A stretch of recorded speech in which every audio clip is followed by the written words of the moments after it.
بسم الله الرحمن الرحيم. الحمد لله والصلاة والسلام على رسول الله.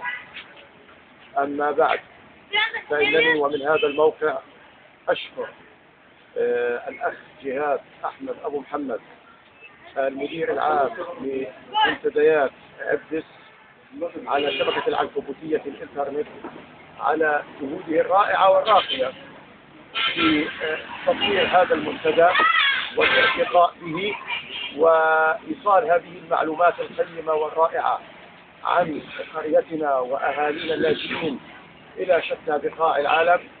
كما أشكر لكل طاقم الإدارة والإشراف مجهوداتهم الرائعة على ما يقومون به من تطوير وترقية لهذا المنتدى الرائع الراقي.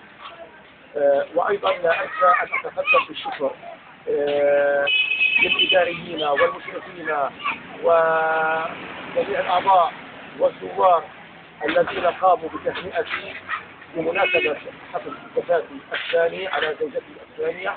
أشكرهم من كل قلبي وأتمنى لهم مزيدا من السعادة، كما وأتمنى لكل من يريد لكل العزاب أن يمن الله عليهم بزوجات صالحة، وأن يجعل من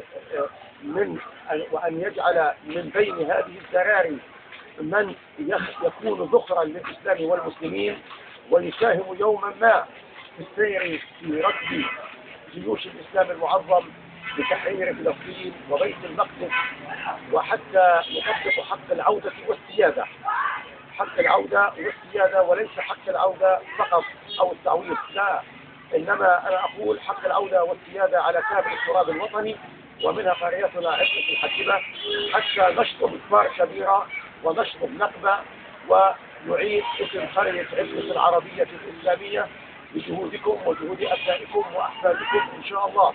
وشكرا لكم جميعا، إداريين، مشرفين، أعضاء، زوار، على ما قمتم به من تهنئتي، متمنيا على الله العلي القدير أن يرفع شأنكم ويعلي قدركم وأن يجعلكم في الفردوس الأعلى مع النبيين والصديقين والشهداء وحسن أولئك رفيقا. وشكرا لكم جميعا.